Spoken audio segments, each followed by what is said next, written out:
I work on a lot of projects with big teams, and also I work on in a medium to large size faculty.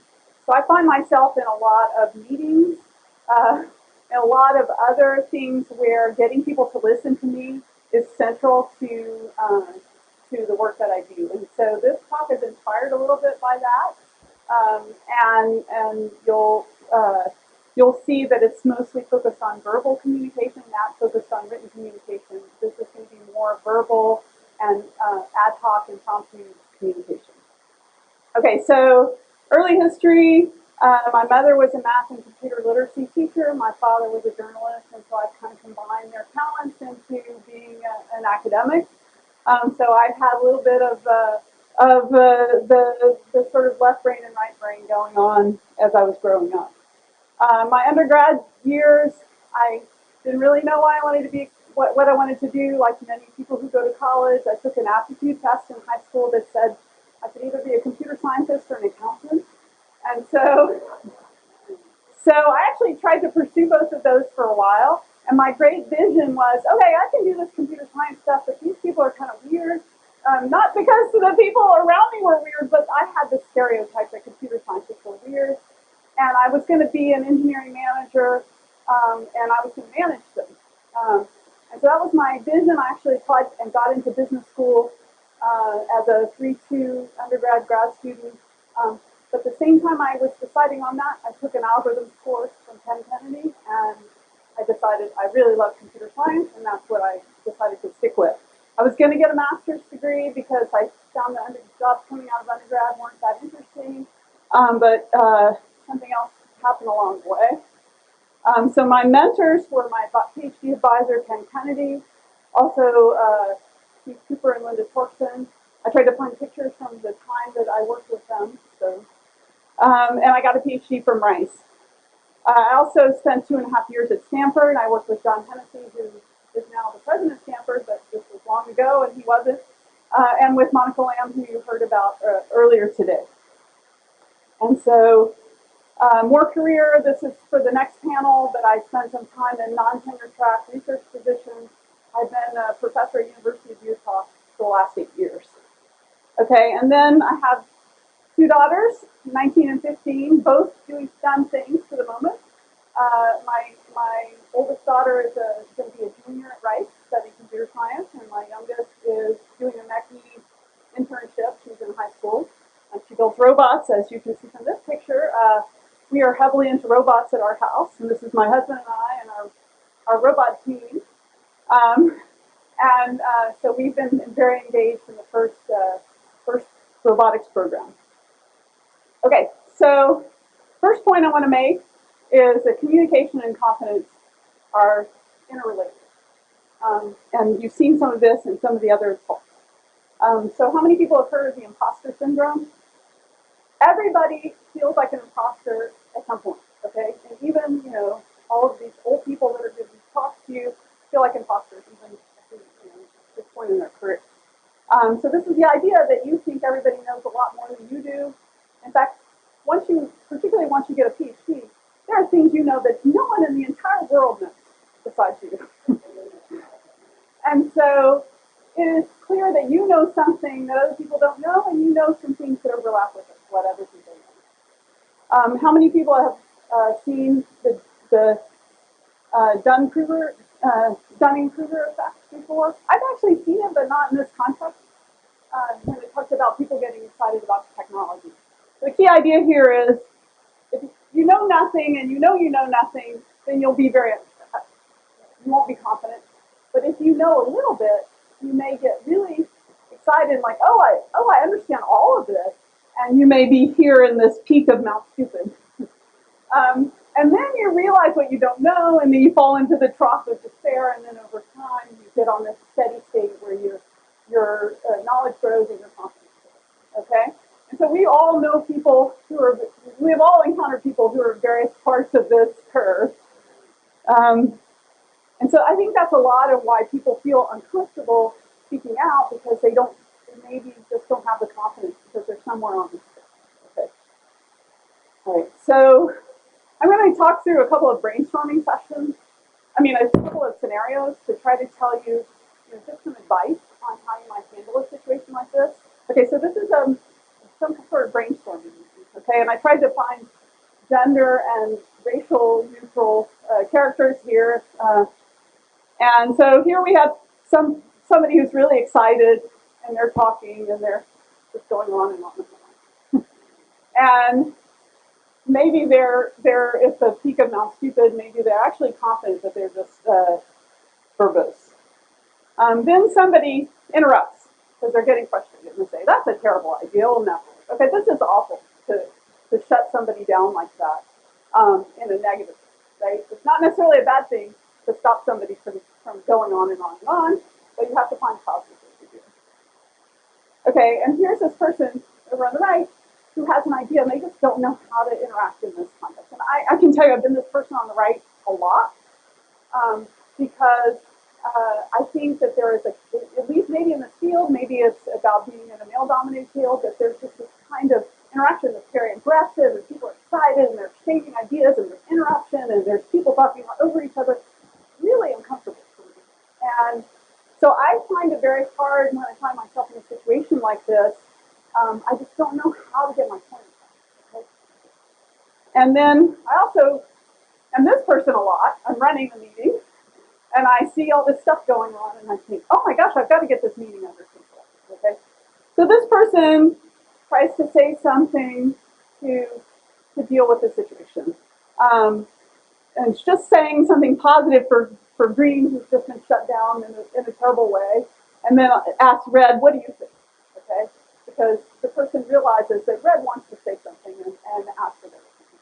Okay, so I have a couple of suggestions. If you're red, what you can do. One thing is, it may be weird for the meeting you're in, but if you have something to say and there's no other way you can get people's attention, raise your hand. And people will get the point. Okay. Also, tell someone next to you what your idea is if you're not comfortable interrupting the whole group, and if they're in charge, that's even better. And then maybe, or if you just think of somebody who's going to do something to help you. And then if none of that works, you can follow up after. Okay? Privately or with email. Okay, so let's make this scenario even worse. Poor Red is on the phone. And everyone else, or maybe most everyone else, is in the room. Okay? And now you can't see each other, you can't make eye contact, it makes the problem much worse. Okay, so maybe you're more comfortable with written communication, and maybe you can write down your ideas instead of interrupting. And this idea came from Bobby Mann at one of these workshops that some of us were at Micro. I really loved it. So she works out of her kitchen. She's been doing it for decades. And so she finds herself on these teleconferences all the time. And she said, this gets really hard, but if you do the written follow-up afterwards, then people realize that you know what you're talking about. And then maybe the next teleconference will ask you to provide your ideas, but even if not, you've had a way of communicating. Okay, third scenario, teaching some sort of evaluation. I have a couple of examples. There are thousands of these, of course. First one is a teaching evaluation. So which one of these is more useful? The first is, this is the most boring professor ever. Okay, the second one is actually telling the professor what they can do so that the class is better. Okay, so even if you're not in a position where you're evaluating people below you, you're often in a situation where you're evaluating people above you. And it's always important to give constructive feedback, something that somebody can actually use to do that. Similar example here with paper review. All of us have received this at some point. This paper these ideas are really old, okay, with no citations, right? And first of all, the tone is very negative, and there's no reason to do that. The second point is, they didn't tell the person anything useful that they could use it for. Okay, the next scenario is how to handle conflict. Okay, and this is the sledgehammer versus the rubber mallet. How do you, which approaches work better? Okay, the sledgehammer approach, you air your grievances publicly. You rant to your coworkers. You complain to somebody's supervisor, somebody you're upset with, you complain to their supervisor. You cry, you shout, you cuss, you exaggerate, you call people names. Okay, none of these techniques work out well for you in the end, I promise you. And there are much better ways to deal with conflict. So the first thing that I would encourage you to do, and sometimes this is not possible, but if you can talk to that person privately first, that is the absolute best way to resolve conflict. Because most people are reasonable, not everyone is, and maybe in some cases you shouldn't talk to that person privately, and you have to make that assessment yourself. But most people are reasonable. Most people will feel that they are treated with much more respect if you talk to them and let them know what's going on, and they'll listen to you. Second thing is stick to facts. Don't attribute blame. Don't attribute malicious intent. Just say, here's what's happening. Here's what I see is wrong about this, or here's why it makes me uncomfortable, or why it's not working for me, and here's what I'd like to do instead. That's the approach to getting people to listen to you when you have conflict. Figure out what you want. Ask for it. Say, this is what I'd like to happen. Ask for it. Tell them what you want. Maybe you'll get it. And then if you're a person who's in a leadership role who's actually creating the conflict, maybe that person should think about where there's going to be conflict, where something's a contentious issue, and make sure they just communicate, explain what's going on, explain their position, explain why they're doing it. Okay, the rubber mallet when you have conflict is much more effective. Okay, and the other thing that took me a long time to figure out, I used to believe you shouldn't be emotional at all at work ever, and most of the time you shouldn't. Most of the time you should be very factual and very professional. Every once in a while, you can show some emotion when you feel passionate about something.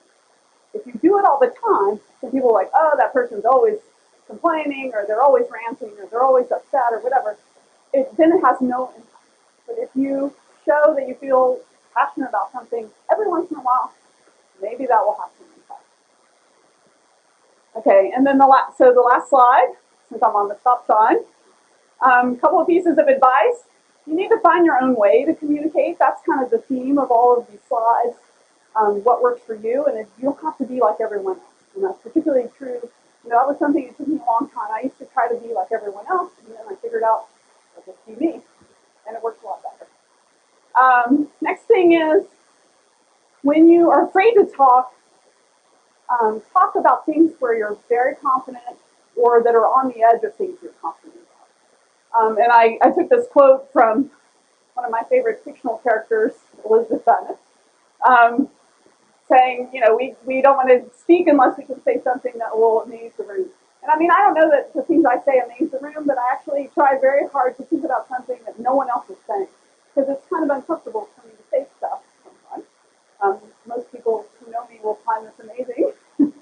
But, so I try to just say something that's going to contribute to the conversation in a unique way, and people will remember. And just go, just like Jason was saying in his talk, go just a little bit outside your comfort zone. And the next thing is, treat everyone with respect always. And that's just the most important thing to getting along with people around you and communicating and building the trust that allows you to have these kinds of conversations. And assume that most people want to do the right thing, because I think that's true, or at least they think that they want to do the right thing. And so by appealing to them in that way, you're going to get the part. Okay, with that, I'll take the question. Jason?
Well, I guess there's a whole bunch of parts to answering that question. So the question was, if you have an email exchange and people are like or some kind of brainstorming and people are exchanging ideas, one person has a really good idea and someone else who's much more vocal convinces themselves that that was their idea and then starts pitching it to other people. That sort of thing happens pretty naturally in research. I think if you're the quiet person with the good ideas, writing things down, um, you know, is like the secret to proving that it was your idea. So that's one thing. And even writing it down in an email, but possibly writing a paper or writing a document that then they have to cite.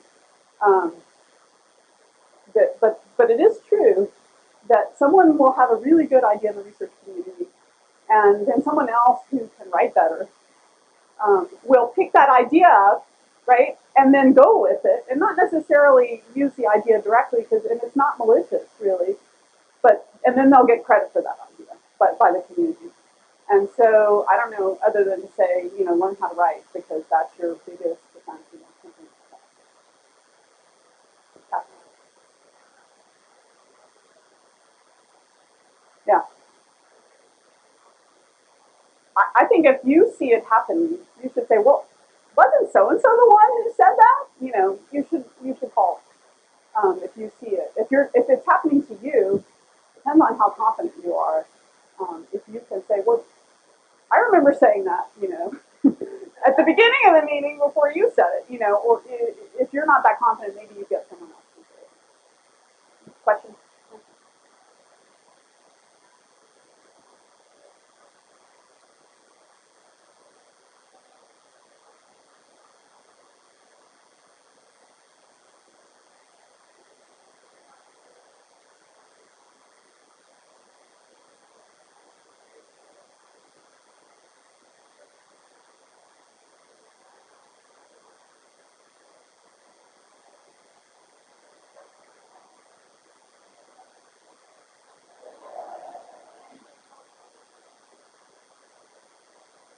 That's good. Good. Any other topics?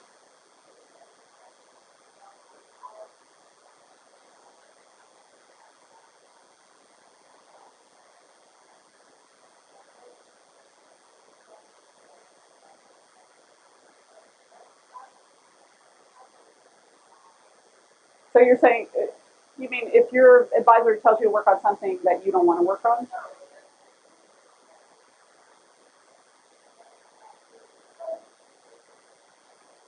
Right. So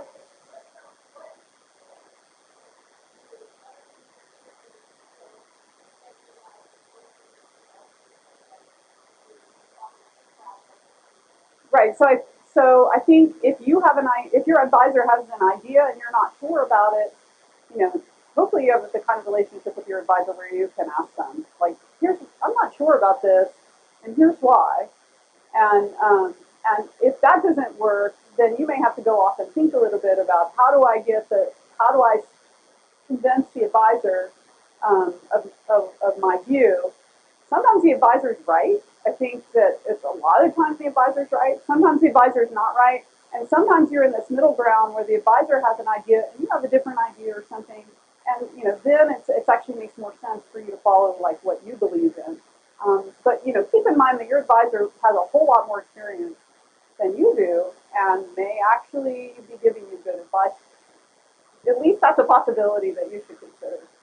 Yes.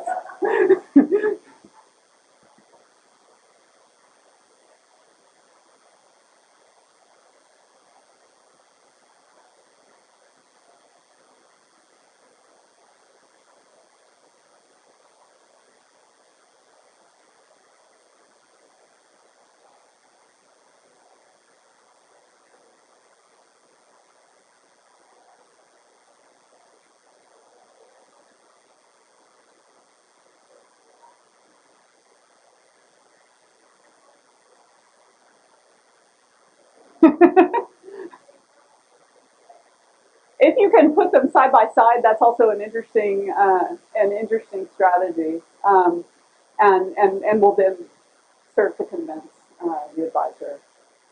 I think we have to move on to the panel, and I'm actually the moderator for the panel, so let's have the panelists come up here, and we're going to cut a little bit of the panel time because we're running behind schedule, but we'll surely have enough time